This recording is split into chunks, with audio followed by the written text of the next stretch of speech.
Ladies and gentlemen, Eric Lander.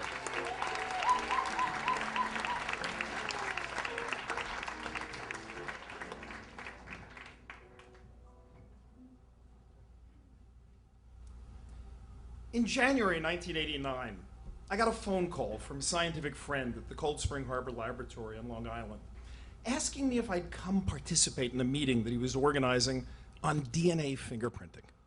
Now, this was back in the days before DNA fingerprinting was a staple of CSI and Law and Order. And in fact, it was before DNA fingerprinting was actually used in the courts in the United States. And he wanted to organize a meeting to get some judges and some lawyers and some scientists to see if we could anticipate what the problems might be with DNA fingerprinting. So I'm a human geneticist. I work on the Human Genome Project and human genetic variation. He thought it could be useful to have me around. So I said, sure. So a couple weeks later, I go down to Cold Spring Harbor, Long Island for this meeting, and there's the usual talks, and there's some discussion. And then the afternoon coffee break, these two New York lawyers, tall guy with bushy hair, short guy with black straight hair, corner me. They drag me into the side room. They lock the door. They take out these X-ray films, and they hold them up to the window, and they say, "What do you think?" So it turns out these X-ray films were evidence in a criminal case in the Bronx. A woman had been stabbed to death, and the police suspected the janitor. When they interviewed the janitor, a man named Jose Castro, they noticed a spot of blood on his watch. So the police took the blood from the deceased woman and the blood from the watch and sent it off to a testing laboratory to do this new DNA fingerprinting. Let's call the testing lab Life Codes, because that actually is what its name was. So when DNA fingerprinting is done right, you get this beautiful X-ray film with these bands showing different positions in the human DNA, and they differ between people, and you can line them up and see if they match. So these X-ray films looked absolutely nothing like that. I'm from Brooklyn. The technical term for what they look, thank you. As you know, if you're from Brooklyn, the technical term for what they look like is schmutz. They were a mess. They were the sort of things a first-year graduate student might bring you and you'd say, look, don't bother trying to interpret this experiment, just go do it again. Well, you can imagine the lawyers were incredibly excited to hear me say this because they immediately said, will you testify to that in a court? And I said, oh, I need this like a hole in the head. I don't have time to do this. I've got work to do, etc. And so I said, no, look, I can't possibly do that. So they pressed, and I resisted. And they pressed, and I resisted. And finally, one of them says, all right, don't testify, but would you teach us so we could do a good job? Now that got my Achilles heel, because in addition to being a scientist, I'm a teacher. For 25 years, I've taught the introductory biology course at MIT. I love teaching. And more than that, I firmly believe that no matter what I do in my own scientific career, the most important impact that I can ever have on the world is going to be through my students. So very, very, very reluctantly, I agreed to teach them.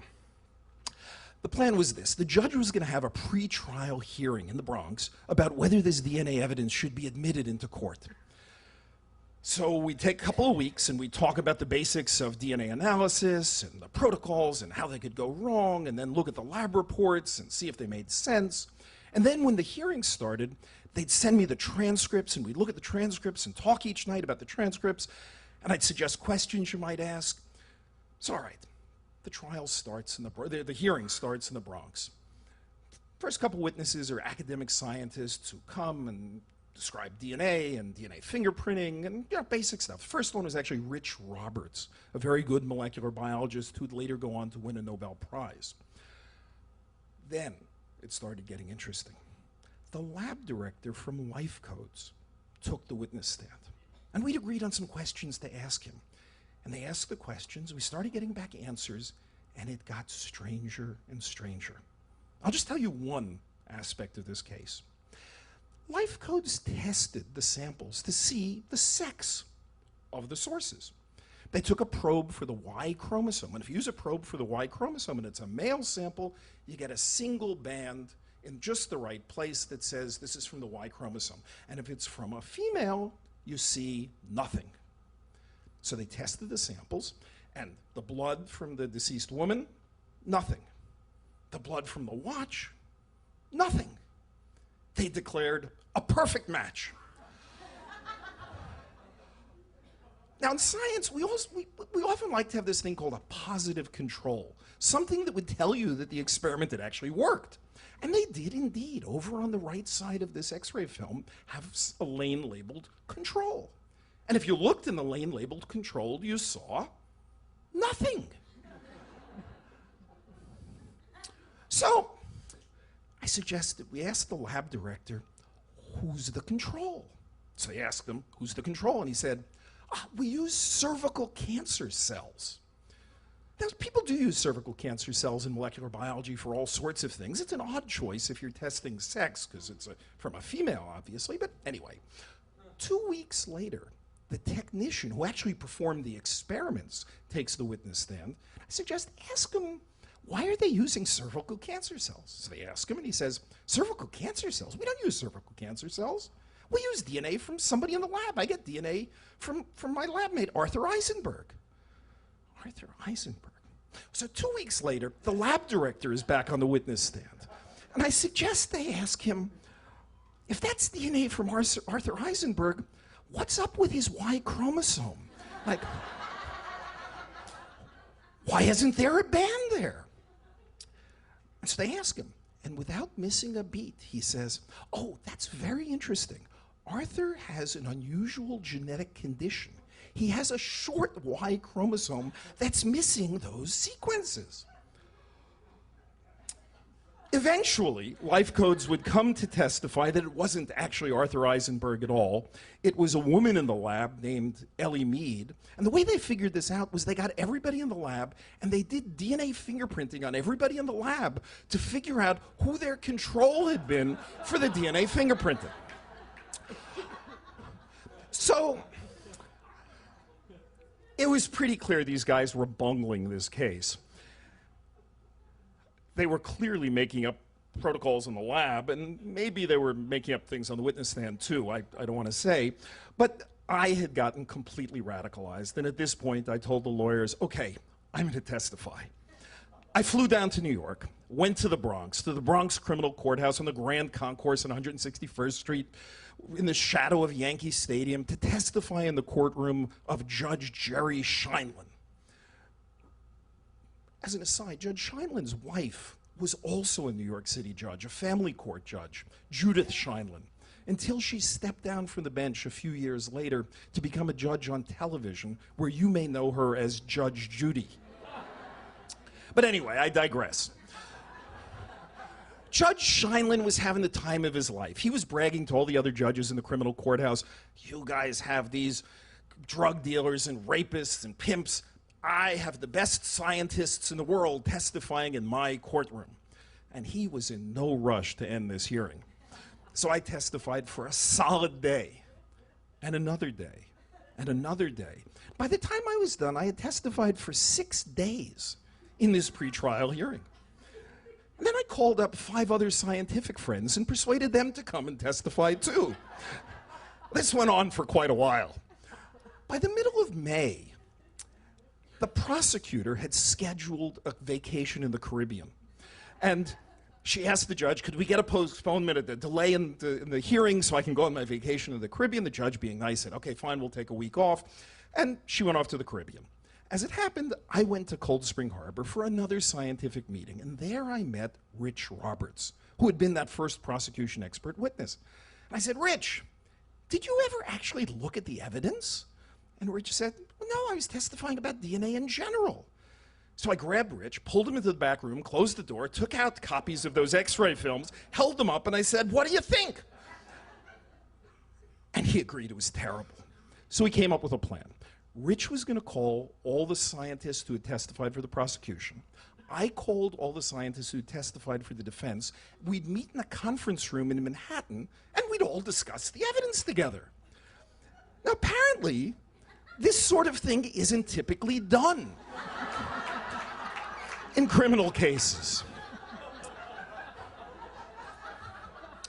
I heard later it's never been done in criminal cases, but what did I know? So we met, we got together, we looked at the evidence. After a day of reviewing all this, the verdict amongst the scientists was unanimous. The evidence really was schmutz. So we wrote up a statement, everybody signed their name, we sent it off to the judge. Prosecutor gets back from the Caribbean, finds out that all of her witnesses have now switched sides. I thought she was going to fold there, but she dutifully soldiered on for several more weeks. And finally, 15 weeks after the beginning of this pretrial hearing, both sides rest. Judge Scheinlein takes a month to write an opinion, and when it comes out, it says, what else could it possibly say? The DNA evidence is not admissible. So we'd won. We'd won our point. It was settled. It was over. So what happened? The janitor, Jose Castro, his case never went to trial. While the DNA evidence was terrible, it turned out there was a mountain of other evidence linking him to the murder. He pled guilty and went to prison. The U.S. National Academy of Sciences, very concerned by what had come out about DNA fingerprinting from the Castro case, set up a committee to recommend standards for the quality in DNA fingerprinting, which in fact has worked and led to the DNA fingerprinting quality we have today. Life Codes Corporation, terminally embarrassed by their performance in this case, quietly went out of business.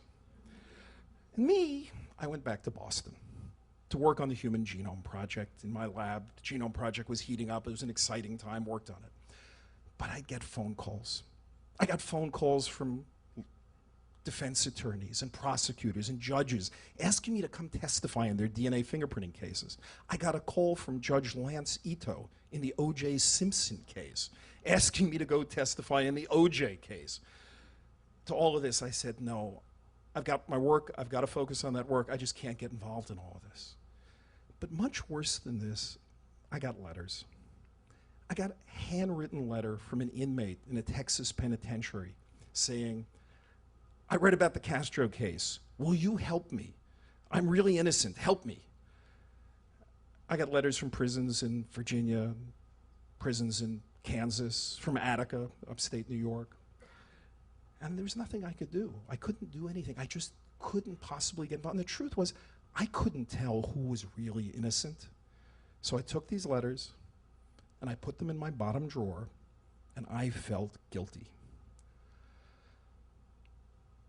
But happily, the two lawyers who I'd taught in the Castro case, they got the letters too.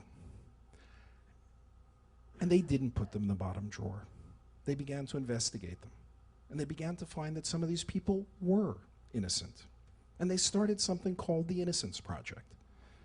And the Innocence Project has gone on to lead to the exoneration of nearly 300 people, including 17 people on death row. And it's taught us that absolutely certain eyewitness identification can be absolutely wrong. So some years after that, these two lawyers, Peter Neufeld and Barry Scheck, called me up and said, would I join the board of the Innocence Project?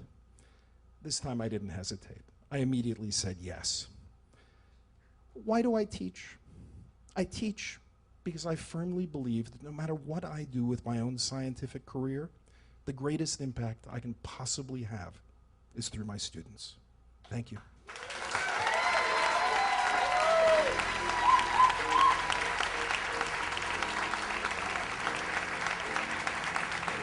Give the man a hand.